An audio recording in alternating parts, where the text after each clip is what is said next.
Welcome to the ThunderCast, your Marshall Athletics podcast produced by the fans, for the fans, with your hosts, Russ Livingood and KD Hudnall. We're bringing you the thundering word on the thundering herd each and every week, so keep it right here.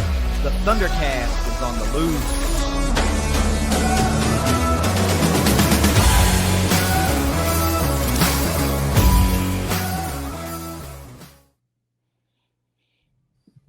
Thanks for downloading another episode of the ThunderCast. You can follow us on Twitter at ThunderCast_pod. You can, of course, listen to the show on your favorite podcasting outlet and watch us on the ThunderCast YouTube channel. And while you're over at the ThunderCast YouTube channel, you might as well hit subscribe.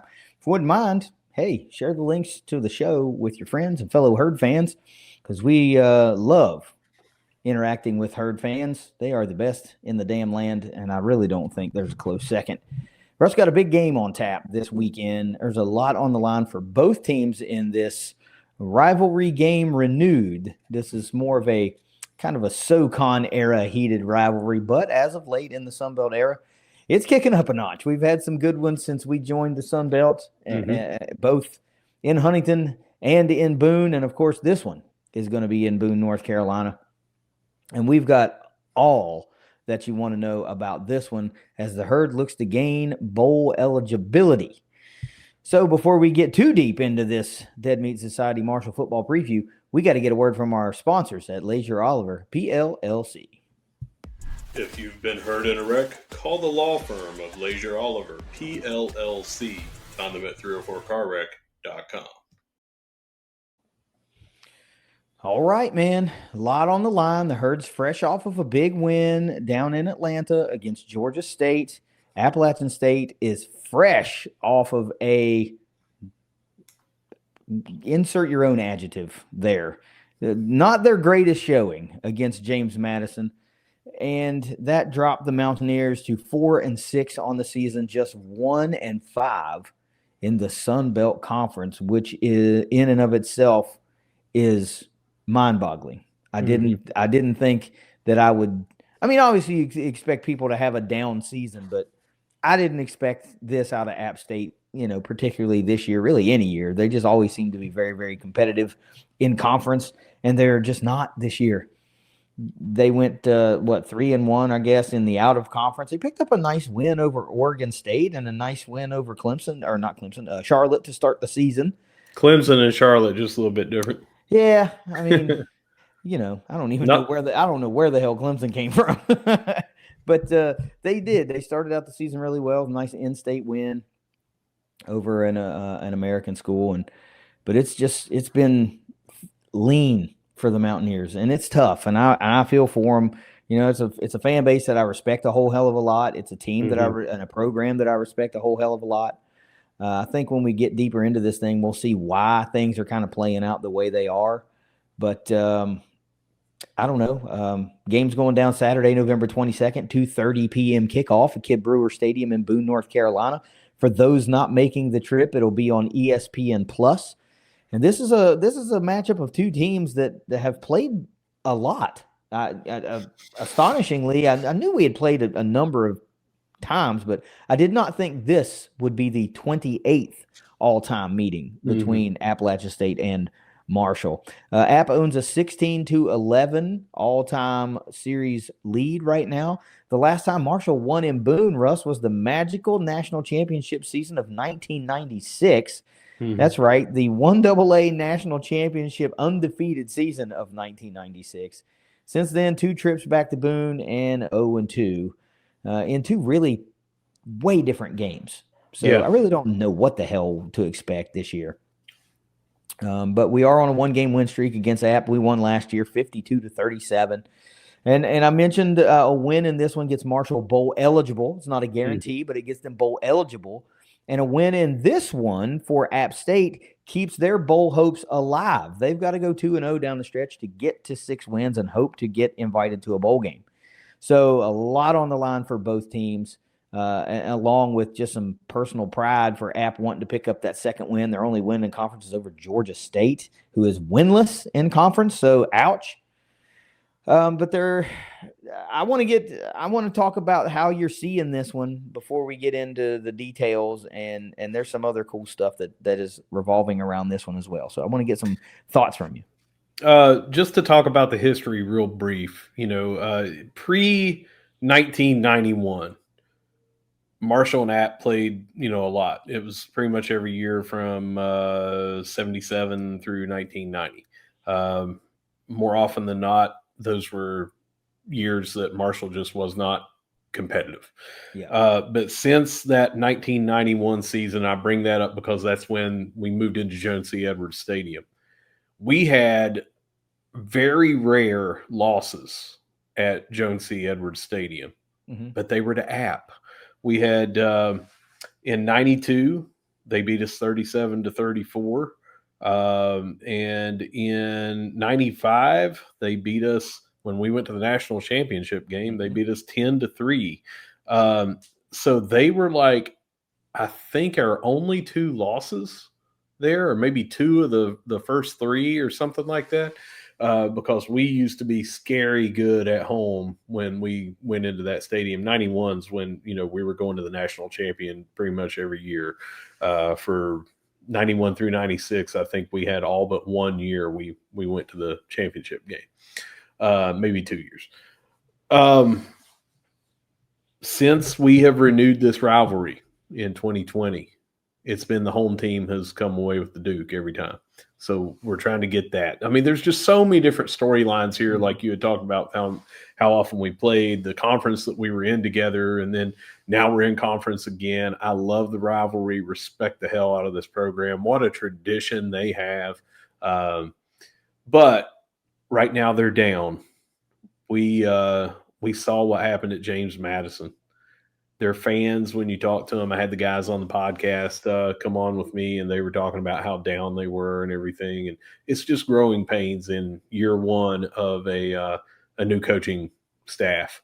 And along with that is what happens with the portal and NIL, and the Sun Belt Conference as a whole got decimated by players going to graduation in the NFL and players that had been poached, from bigger teams with deeper pocketbooks, and it hit them pretty hard. It looks like, yeah. But this has always been a good game. It's always hard to win down there. They're going to probably have a massive crowd like they always do. It's going to be a rowdy environment for us to try to win, and we got to get the monkey off our back. Well, they're going to have a big crowd, number one, because A, they always come out and support their team, but B, they're celebrating the 20-year anniversary of a 2005 team. So this is they got a reason to kind of be there for that one, and they still got something to play for. You pull 2 wins together to close out the season, and there's a more than a puncher's chance that you're going to go bowling. So there's still plenty on the table for this team. They may be eliminated from Sun Belt Championship contention, just like we are, but we want to go to a bowl too. And honestly, I would like to have that 7th win to not only ensure that we can go to a bowl game, but maybe we get a little bit better of a locale than somebody that might just get 6 wins. So there's little things here and there that still make this game very important. And along with that, just some bragging rights, right? Because they're a very active fan base on social media, and you like to be able to dangle that win over their head and go 2 in a row and break the trend of the rivalry of the home team always winning. I mean, remember how close it was a couple of years ago, 31-30 or something like that. Really close game. And I mean, part of me feels for them because they're really in a lot of ways, they're a model program that peer institutions, there's a lot to draw from them, especially when it comes to fan support. But I think this is a case right now to where they've been so good for so long that they are late to the party of being decimated by portal and decimated by NIL. And it's becoming a harsh reality. We learned this a couple of years ago, that pride, like just coming to play for Marshall and playing here, doesn't really hold up as much as it does anymore. And like App State's special, Boone's special, but that just doesn't have enough of a draw and a pull on somebody to make them turn their head away from a big check. I mean, that's the tough reality that we live in. So we play this one and see who can rebuild and who's doing well in a rebuild. We're in a first-year head coach too, so this is right. very similar stories. We're just having a little bit more success than they are, not terribly a lot, but more. The last thing that, as we talk about this one, going into this one before stats and before anything else, how about those sick ass uniforms that the Herd put out this week? They're going all icy white for the first time. We've worn road whites before, but the white stock helmet has always got a green M, and they busted out the white M that appears on the green helmets and the black helmets at times. And it is sharp.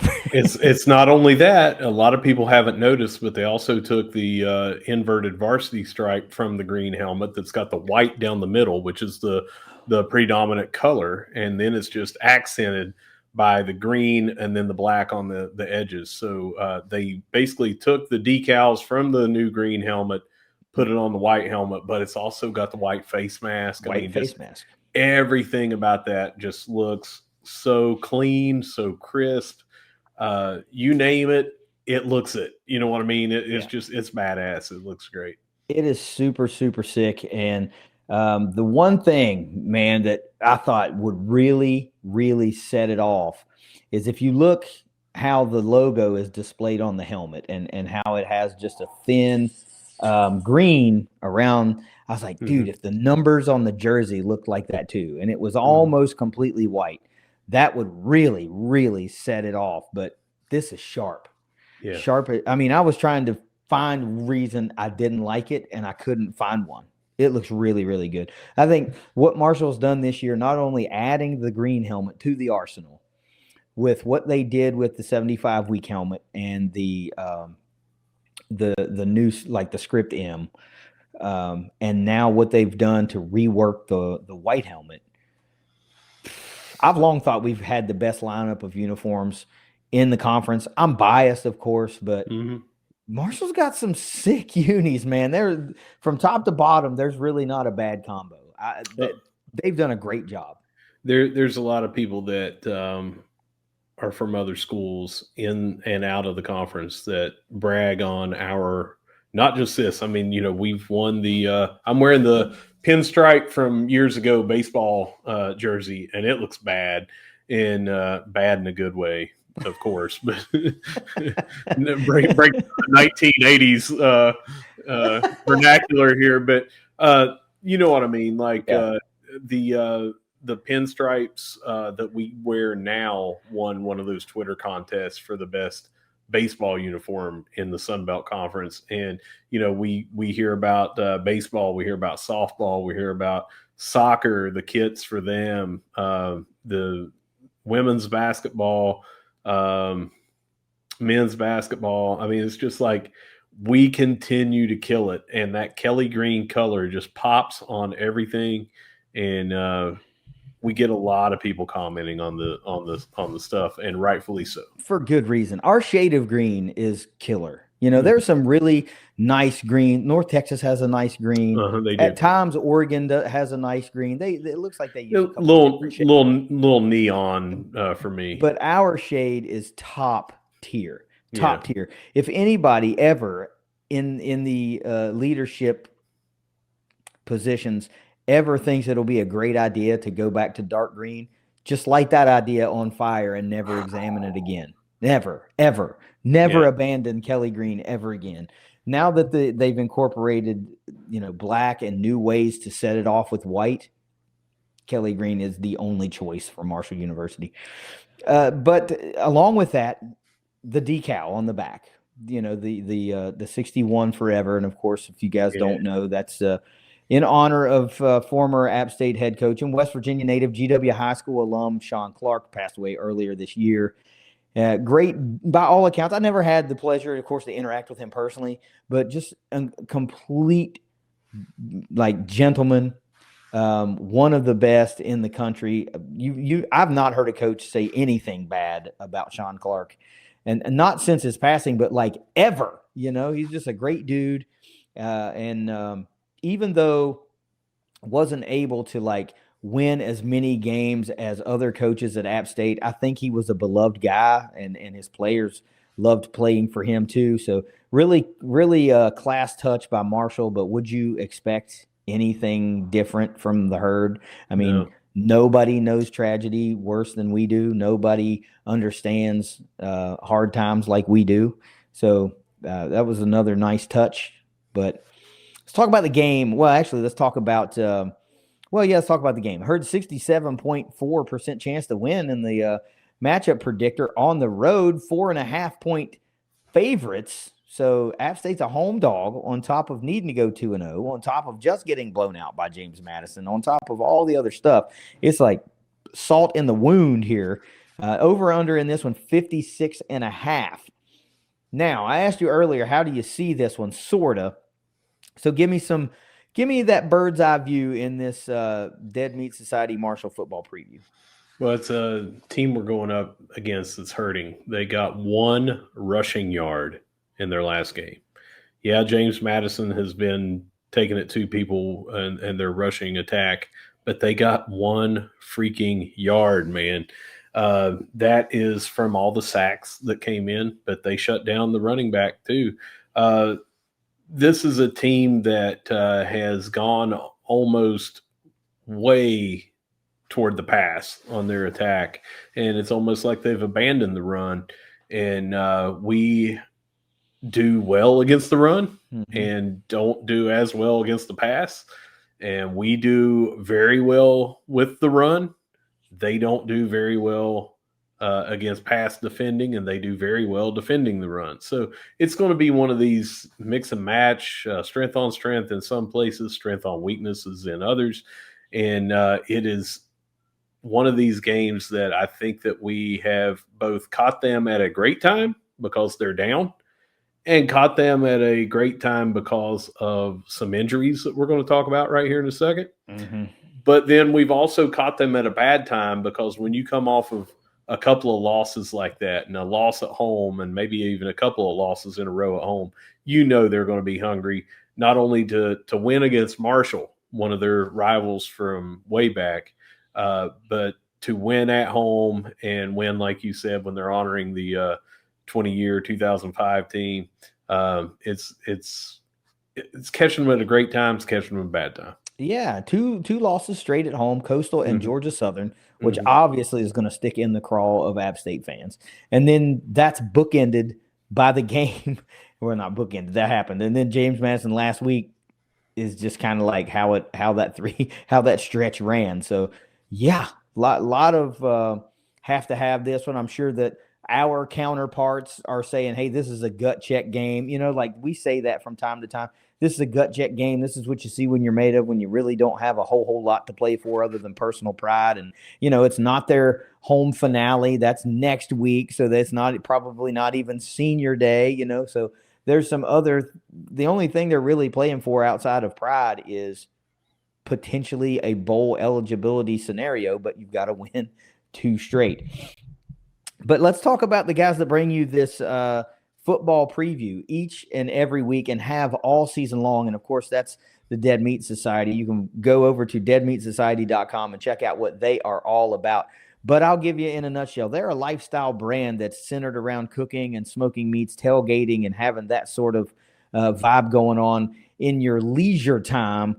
And Jake and the whole crew do a phenomenal job of getting information out to those who want it and showcasing on social media the tailgates that they're at, the meals that they're prepping, the dishes that they're coming up with. And we've got some close friends that are big contributors to the Dead Meat Society. They've just been a really great partner with us all year long. I love talking about them. I love when I have an opportunity to talk to Jake and just soak in some of his energy. I mean, that guy's awesome. But again, for any of those App State fans that are tuning in to hear us listen to their show, if you're into that sort of vibe, hit pause real quick and go to deadmeatsociety.com and join the newsletter to get the Dead Meat Spam. It's completely free, and it's full of all kinds of great stuff. I'll let Russ talk about that a little bit more because I say it every week. He's far more in tune with that vibe than I am. I just enjoy showing up to tailgates and eating all the good food that these guys churn out. And, man, they're churning out some killer stuff. So, Russ, talk a little bit more about the Dead Meat Society. All right. Say you want to get into smoking food. You need to know what smoker to get. You just want to get a better grill than the one that you have. You can get reviews on this Dead Meat Spam newsletter that comes out free. Hit your email box every Thursday. You can also talk to people on the Facebook group, not the page. They've got a page where they give you all the details about everything and merchandise and all this stuff and tips and all that. But on the group page, it's people like me, people like you that want to get in here and share photos and tricks and tips and things like that. And you can just sit there and watch as those roll in, and you can say, hey, there's a recipe that I'm going to try. Hey, I like how that guy does that. And then you just start a conversation with them. You know, how'd you do that? What do you have that on? Oh, what temperature did you have that on? All that cool stuff. If you are listening to this right now and you love to tailgate, you love to cook outdoors, and you like gear that does that, Dead Meat Society is where you really are going to have your bread buttered, because they are coming out with spatulas, tongs, and everything that are super cool. They've already got some killer merch out. If you go to deadmeatsociety.com right now, you can see all of it. But if you're already in to this stuff, you're going to love it. If you're thinking of getting into this stuff, you're going to love it. And let's play a little quick video that tells a little bit more about them. And one more thing, because it doesn't exactly say it, but it says it in the tagline, they give a portion of their stuff back to feed people. They actually reached out to here in Huntington, West Virginia, even though they are not from this area. They reached out here to partner with our Facing Hunger Food Bank to help feed people that need it. And they did that because that is their mission with this company. And you'll hear it in the tagline. It's feed everyone. Ever since the discovery of fire, mankind has gathered around it to prepare food. And today we enjoy fellowship with family, friends, and even strangers as we cook and grill.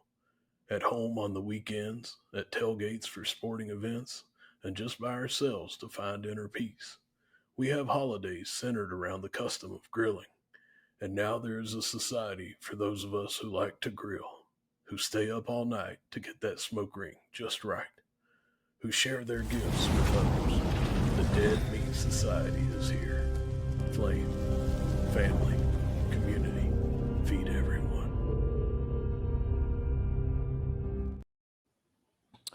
Really cool place to start your journey or continue your journey. Share some knowledge or gain some knowledge. deadmeatsociety.com. Don't forget, go over there and sign up for the free newsletter. The Dead Meat Spam drops every single Thursday. Russ, let's get deeper into this now. And we don't know what exactly is going to go down because, man, one of the big indicators that App State is probably struggling a little bit more than they normally would is the fact that they have a total currently of 18 players on the availability report. And of those 18, 12 are already listed as out, which that cannot be upgraded on Saturday. So those 12 guys are out. Let's run down them real quick. We'll go offense, and then we'll talk defense. And then I'll give you the rest of the guys that are listed in various stages of availability that could end up playing.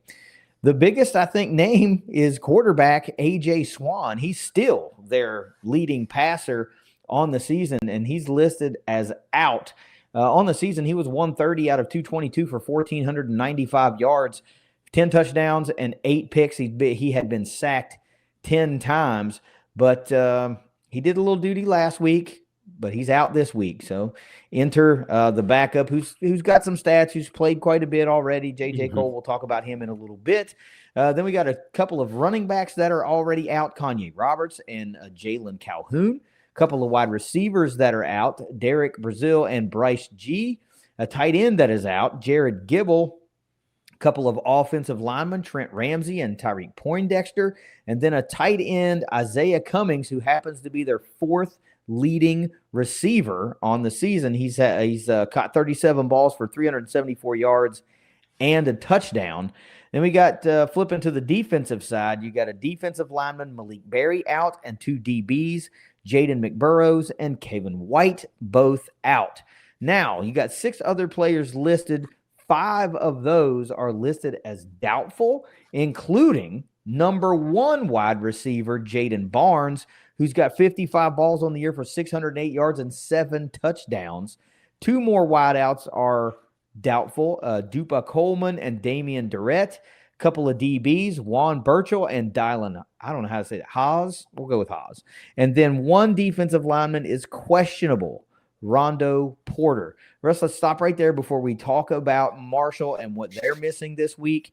Your QB1 is already out. Your wide receiver 1 is doubtful. Your tight end 1, but wide receiver 4 is already out. I mean, that's a lot of offensive firepower that only one of them may potentially play. What do you make of that? Well, it gets a little bit worse. I put these in significant injuries, and there are 5 of them. Swan, Barnes, and Cummings. That's a big part of your passing game right there. It's out, doubtful, and out. If Jaden Barnes is a game-time decision, that's going to be huge. If he's out, that's going to be even bigger.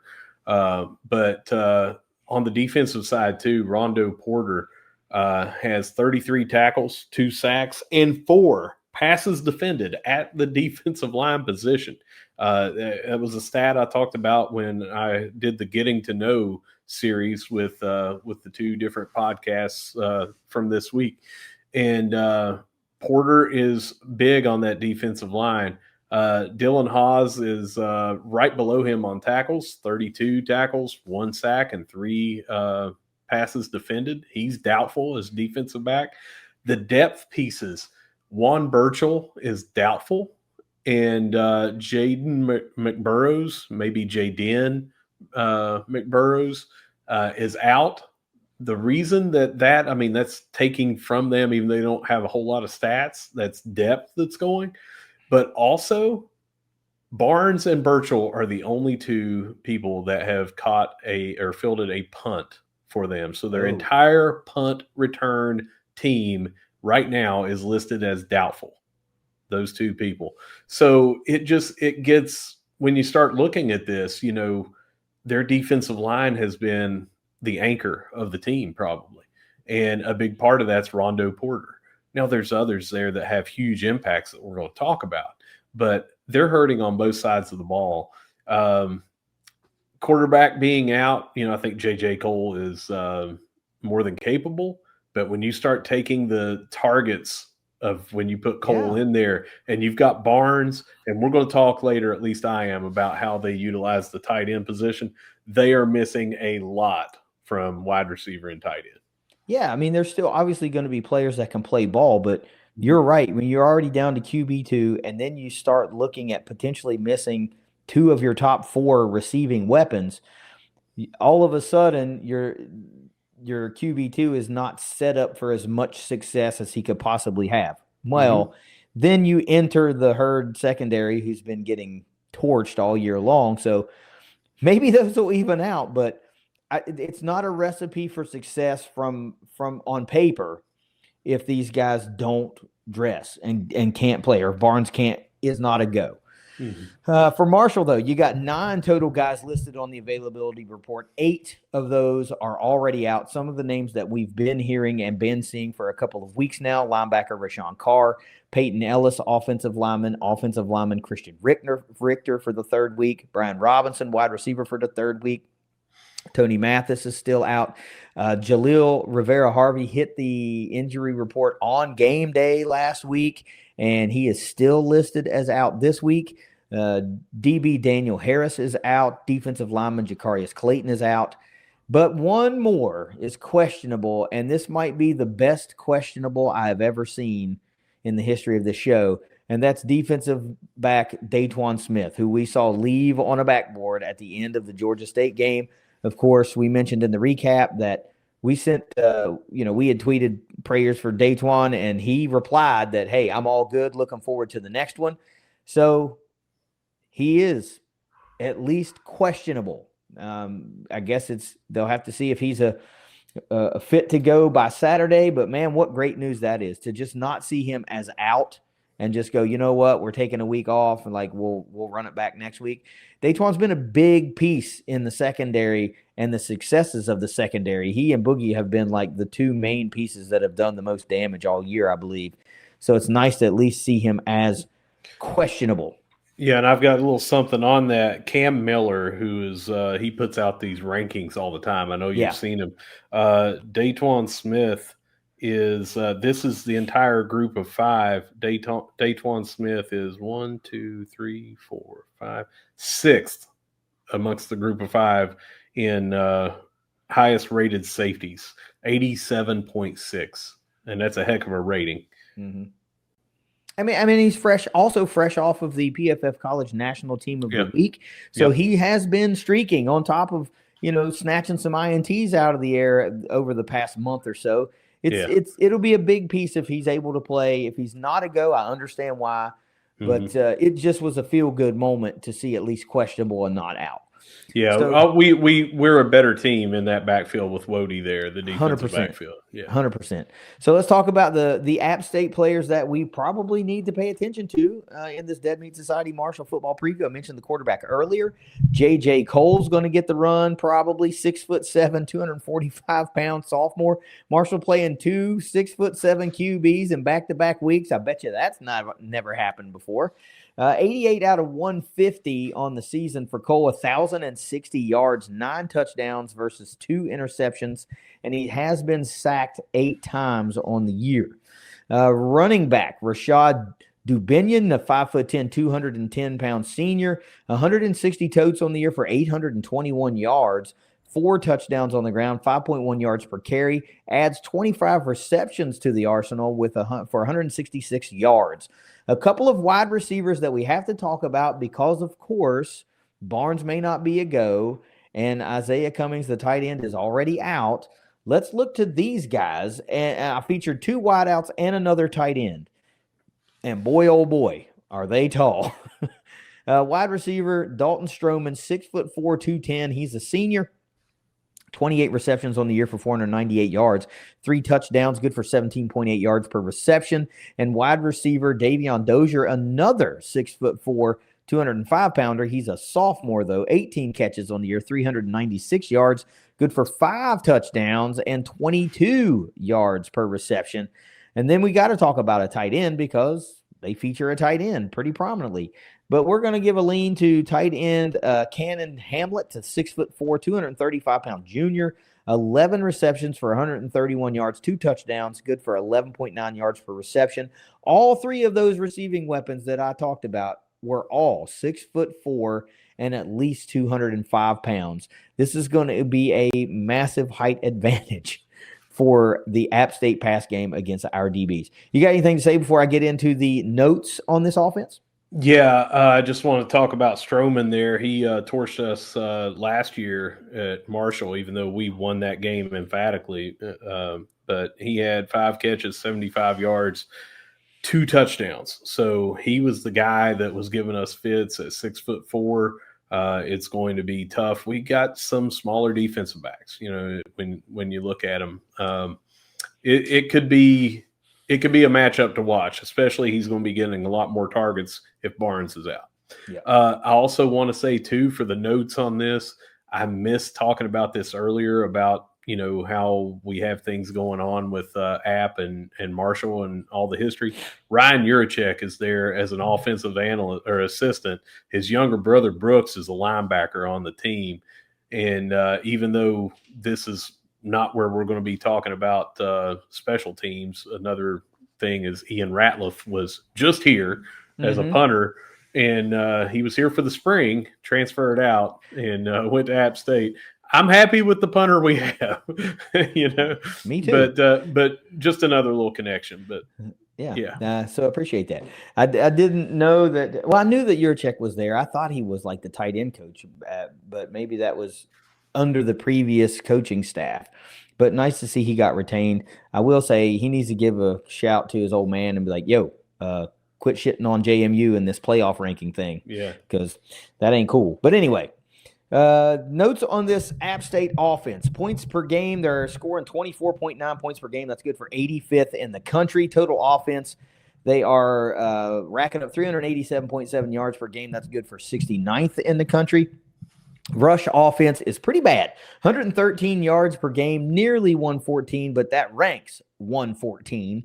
And passing offense, though, they've been pretty damn good all year long. 273.9 yards per game. That's good for 24th in the country, but starting QB2 now. So we'll see if that keeps plugging along or if there's a little bit of a hiccup in the system. Third down percentage, they are converting 33.1% of the time. That's 119th in the country. Time of possession isn't much better, 27 minutes, 54 seconds. They possess the ball game in and game out, good for 122nd in the country. And then red zone offense, they are scoring 89.19% of the time.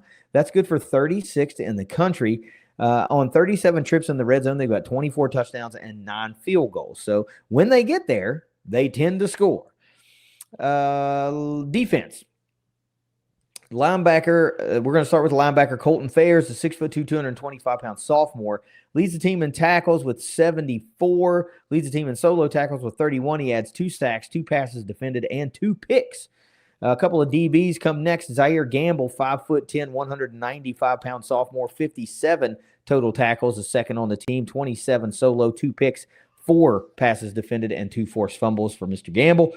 DJ Burks is next on the list, the 6'2", 100-pound junior, 47 total tackles, 21 solo, 4 passes defended, 2 picks, and a forced fumble. And then we'll round it out with another linebacker, Kyle Arnholt, 6'2", 225-pound senior, right behind DJ Burks with 46 total tackles, 17 of those solo. He has half a sack and a fumble recovery. I meant to jot down who the leading sack guy is on the team. I think it was 3.5. I just can't remember. I forgot to write it down.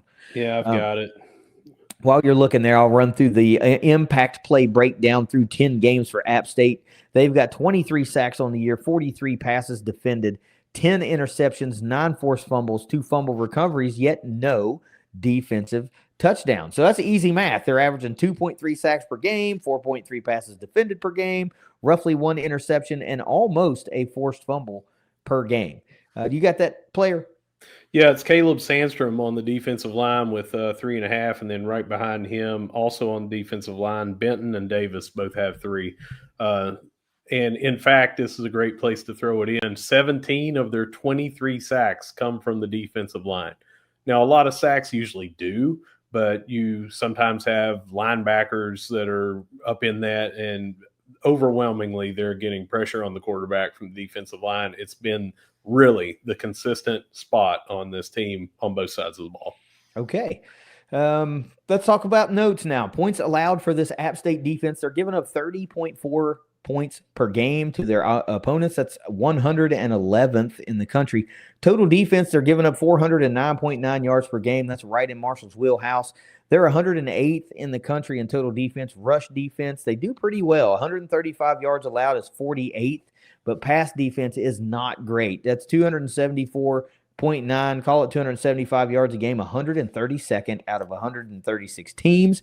Third down conversions allowed, they give up a third down conversion 42.76% of the time. That's 106th in the country. And penalties per game, yet again, Marshall's going to play one of the most penalized teams in the country. We'll see if they play their best game of the year yet again. They're averaging 7.1 penalties per game for 68.8 yards per game. That's 129th out of 136 teams. And then the red zone defense, they're allowing a score 80.9% of the time. That's 43rd in the country. They've given up a score 34 times out of 42 trips, 24 touchdowns given up, and 10 field goals. Russ, what do you got about this App State defense? Well, I mentioned a little bit out of the defensive line, but watch for batted balls, especially if Porter is a go. I told you earlier he's got 4. 2 other defensive linemen have 2 each. So 8 batted balls at the line. That's out of 10 games. that's a recipe for a possible pick six, or definitely a preventing touchdowns, screen passes, that sort of thing. You It's just just a got to wasted be, down. I mean, those are great plays, and they suck when yeah. they happen to you. It's a rhythm killer, all those kind of things. So that's a good point. When you mentioned that earlier, I went and brought up the profile of Rondo Porter, and I was like, what is this guy, like 6'3", 6'4"? He's 6 foot tall, so he's must be insanely athletic to be making the type of plays that he is. So definitely a guy that if he is a go, you want to pay attention to. We're talking about the play. Also, Ethan Johnson, I don't think we mentioned him. He's got 11 pass deflections in 10 games. He's second in the Sun Belt Conference right now for forced incompletions. Got that from Cam Miller as well. And earlier, I didn't get to talk when we were switching from offense to defense about this. Couple of quick notes. Mm-hmm. Cole, I went through his game log. He had a couple of really good games. He did well when he came in at the end of the JMU game, but in a couple of starts, he went 309 yards, 4 touchdowns, no interceptions against Georgia State. His only 2 picks on the season were in the same game against Coastal. We talked about DeBinion, the running back. He's a great back, got over 800 yards, but he's not rushed for 100 yards in the last 6 games. First game of that was 98 yards. Since then, it's not been anywhere close. Last 5 games, he's averaged 42 yards on 10.6 carries. So he did a lot of damage against Lindenwood, a lower-level opponent early in the season. He torched them for 194 yards. A little under a quarter of the yards that he's got on the season. The last 5 games, he's just not been as much as he was earlier. They've just been shutting him down, and they've also not been giving him the rock that much. Just over 10 carries is not a lot for your feature back when you really only have the one that's a feature back. Last thing I want to say, I said I was going to talk about tight ends. Mm-hmm. 5 of their 20 receiving touchdowns have gone to the tight end. 26.1 of receptions are to their tight ends. So even though Isaiah Cummings is out, they still spread the ball around. They've got 2 others that have significant catches and targets. So look for them, and also look for them in the red zone. Well, I'd like to say I hope we're matching that energy again this week, because that worked wonders for our passing game last week against Georgia State. Now, let's flip the script once again. We'll talk about their place kicker. That's Dominic DeFreitas, the 6 foot, 190-pound freshman, 13 of 16 on field goals with a long of 49. Perfect on extra points, 28 out of 28. All 3 misses have come between 40 and 49 yards. He has not attempted a kick over 50 just yet. Let's talk about some keys to victory in this Dead Meat Society Marshall football preview. Russ, what is your number 1 overall key to victory for the Herd in this one? Well, it's shut down the pass. It's their strength on offense, and they've seemingly become more and more pass happy. So you know that they're going to do it, even though they are down right now. I actually think Cole's stats, he's not your typical backup. I think his stats are better. He throws, protects the ball a lot more. He's got more touchdowns when you look at touchdowns per attempt. He's got way more. He's got 9 touchdowns, and Swan has 10 and a lot more attempts. But he's only got 2 interceptions on the year, and Swan had 8. Now, he is not mobile. Even though he's not mobile, KD, he's got 23 rushes for 32 yards, I think it is. If you had to guess without looking, where do you think that he would rank on their rushing attack? Oh, God, I don't know. Third. That's not so that's why I'm saying you need to shut down the pass, because that is going to severely limit their offense, and that's by far my number 1 key to victory. Even though they're hurting, they still some of these guys are out, but if Barnes ends up playing, man, he's 5'7", but he is an absolute weapon. Right.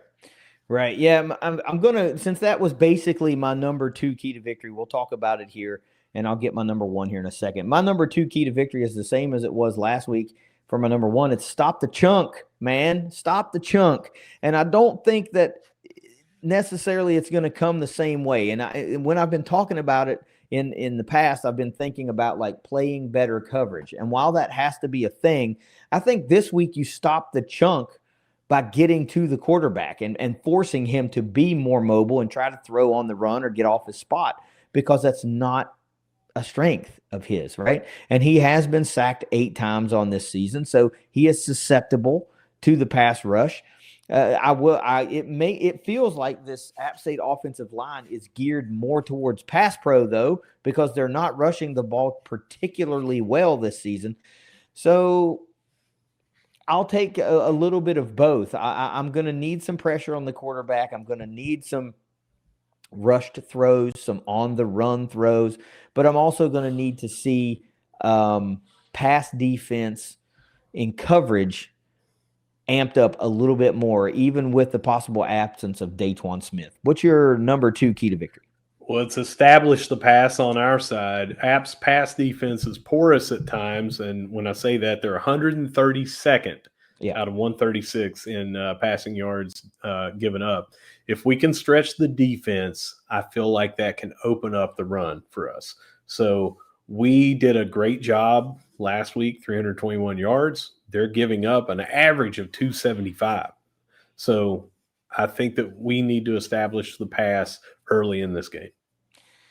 Well, that actually is my number 1 key to victory, and I'm saying you got to exploit the stats, what we just talked about. Marshall's your number 18 rush offense versus the number 48 rush defense of Appalachian State. You would like to think that Marshall has a pretty decent edge there because of the amount of weapons that we can constantly rotate in and keep fresh legs, and you never know who's going to have the hot hand. But on top of that, Carlos Del Rio-Wilson had a 321-yard, 3-touchdown, no-turnover passing day against Georgia State last week, who is currently ranked 103rd in pass defense in the country, only allowing 242.2 yards. He ripped him up for 300 and nearly 80 yards above that. And enter Appalachian State and their 132 ranked pass defense, allowing damn near 30 more yards a game. And you said what they're ranked right now coming into that game, it was 92. I just looked it up. They were giving up 233.4, 92nd going into that game. Right now. So you got an opportunity against a more porous pass defense, and you're coming off of statistically your best passing day of the season. Great time to catch fire. Let's see if that continues, because if it does, man, this could be another really big day for CDRW, provided he doesn't turn the ball over. What's your number 3 key to victory in this one?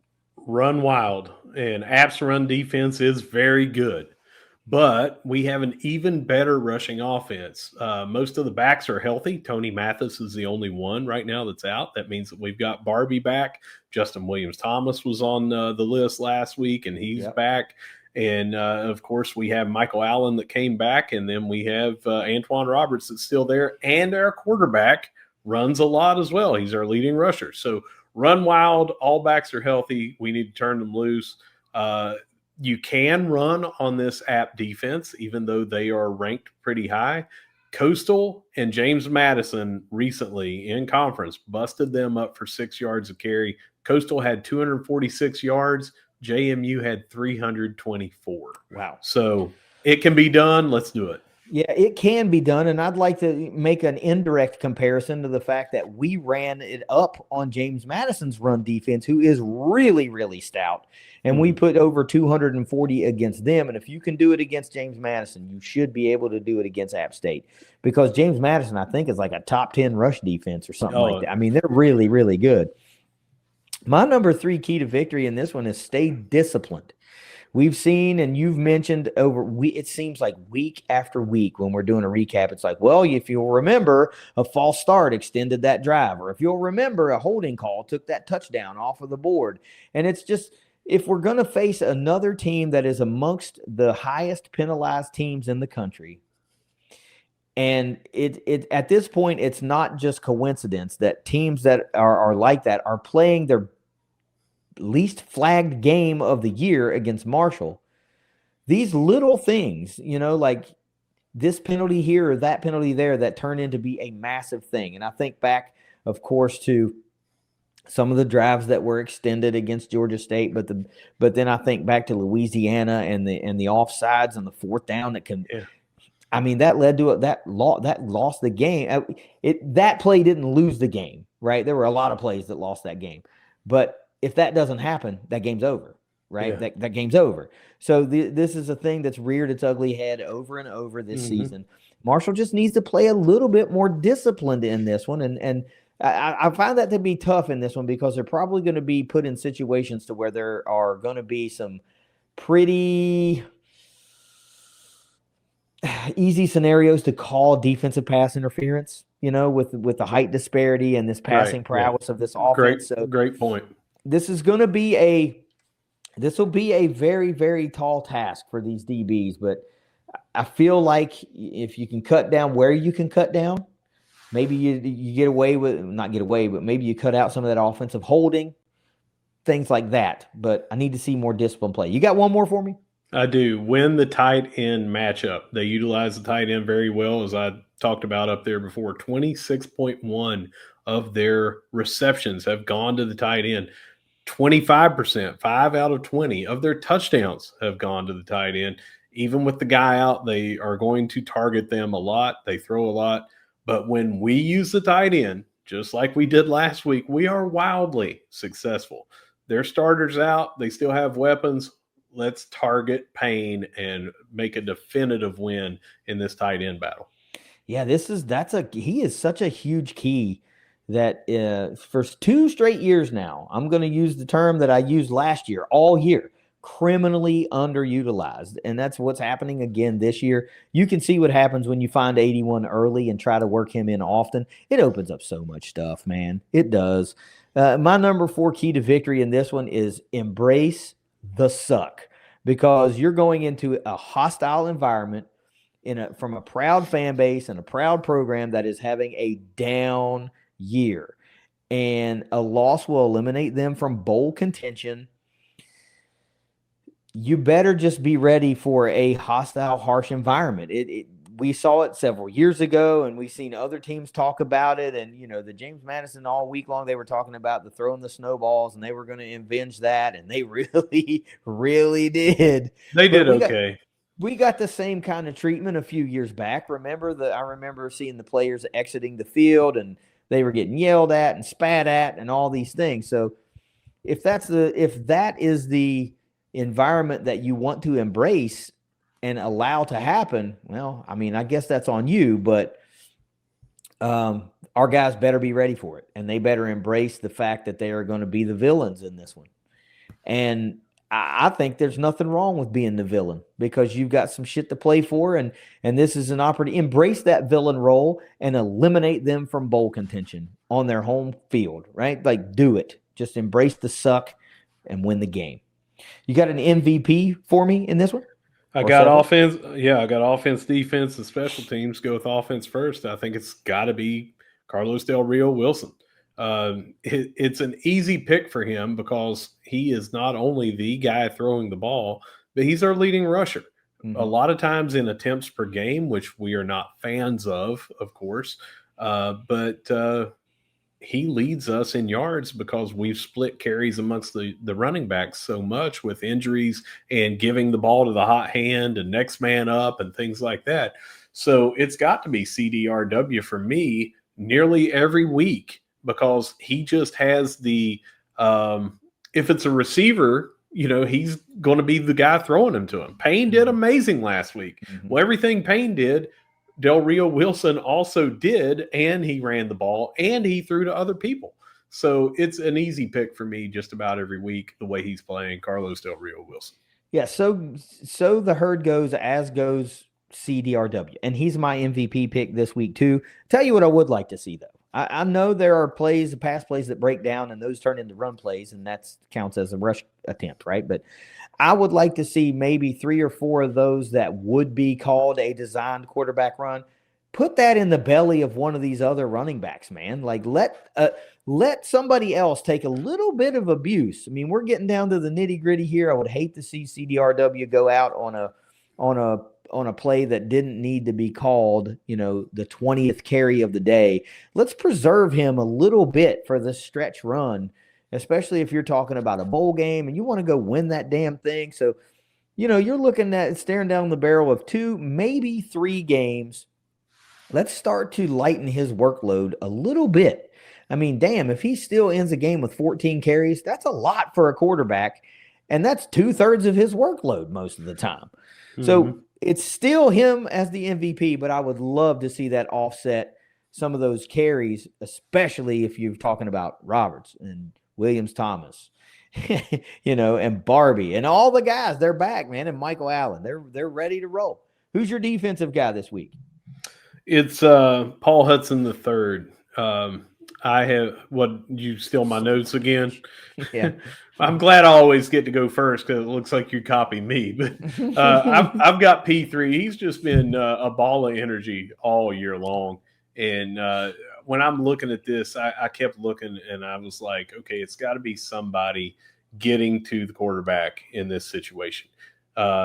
This is the way that it plays out on paper when you look at this. As a key would be, let's get to the quarterback. Let's get to the quarterback. I think right now, the guy on our team, if you had to say, we need a sack right here, who would dial that up? It's going to be P3. So give me Paul Hudson III, and I bet he's going to have yet another big impact game like he's had so many already this year. It's my exact line of thinking because I mentioned this in the keys.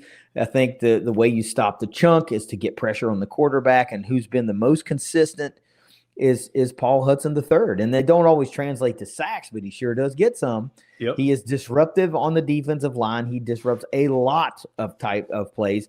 And you say when you need somebody to dial up to get a sack, who would that be? Well, hell, you might dial up and need to get an interception and get one of those too.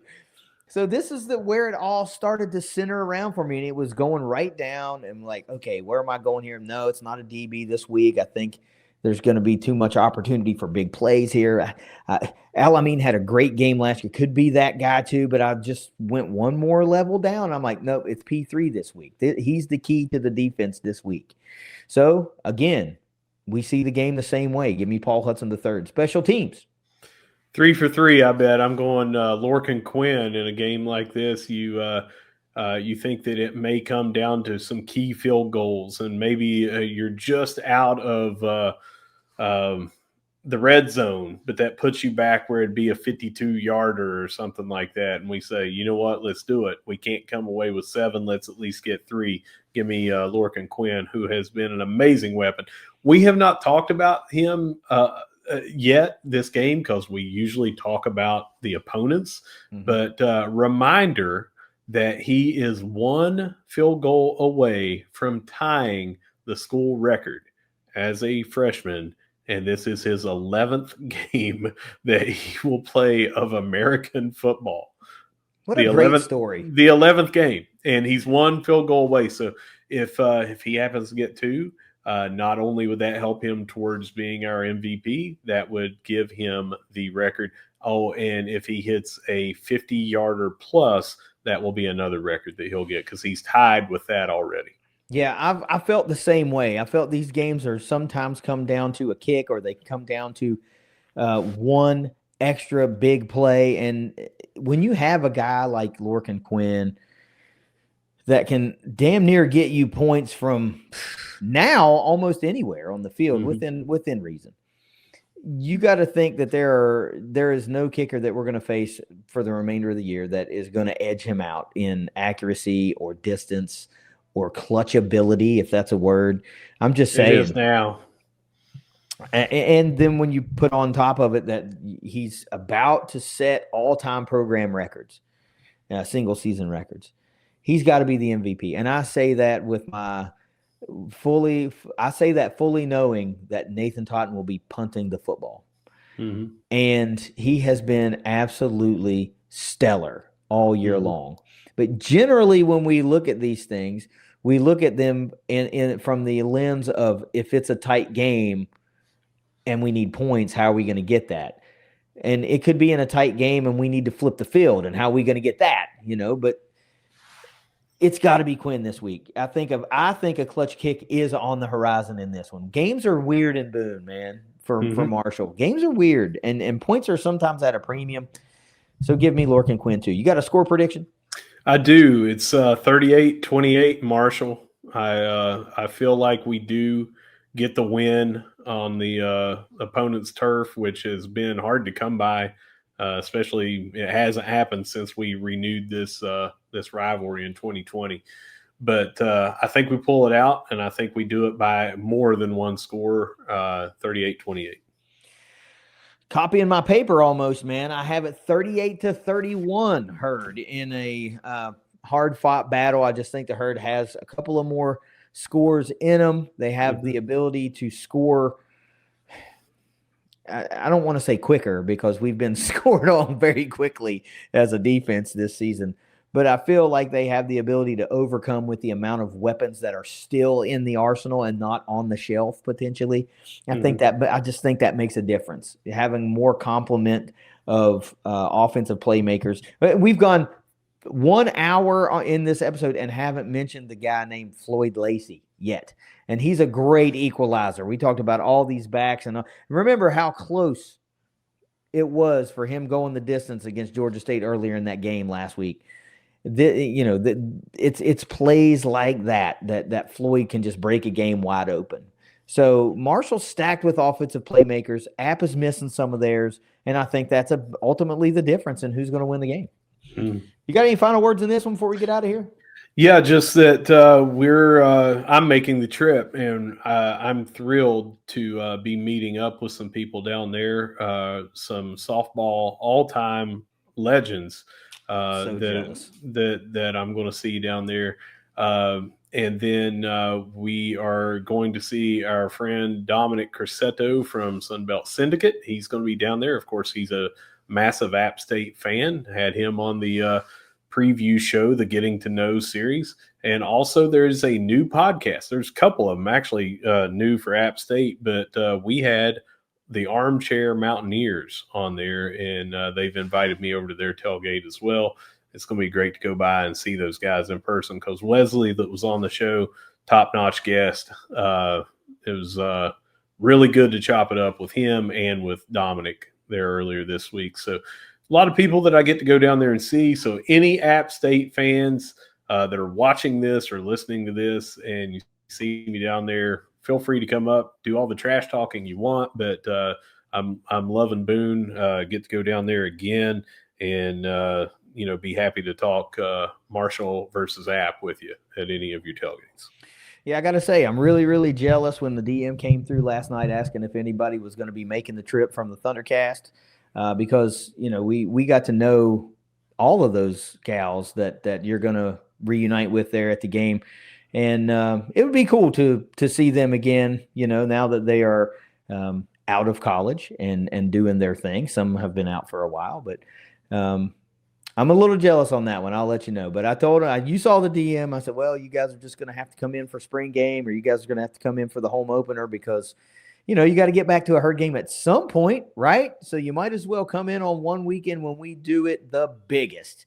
And you know how it goes. We try to do the spring game tailgate and then the softball thing. If it lines up, we'd like to do a cook for them too. So maybe it works out this year. But anyway, head down to Boone. Everybody making the trip. Cheer as loud as you can, man. Let's be the difference that pushes the Herd over the top in this one and secures bowl eligibility. Russ, if you got nothing else, take us out of here. Yeah, whether you see us at the Jack, whether you see us at the Vet, where we're up right now as we record 1-0 at the half in the NCAA tournament, or if you see us at Boone, no matter where you see us, we're going to be saying, go Herd. Go Herd. It is the ThunderCast. We will see you on Sunday with a recap. Later.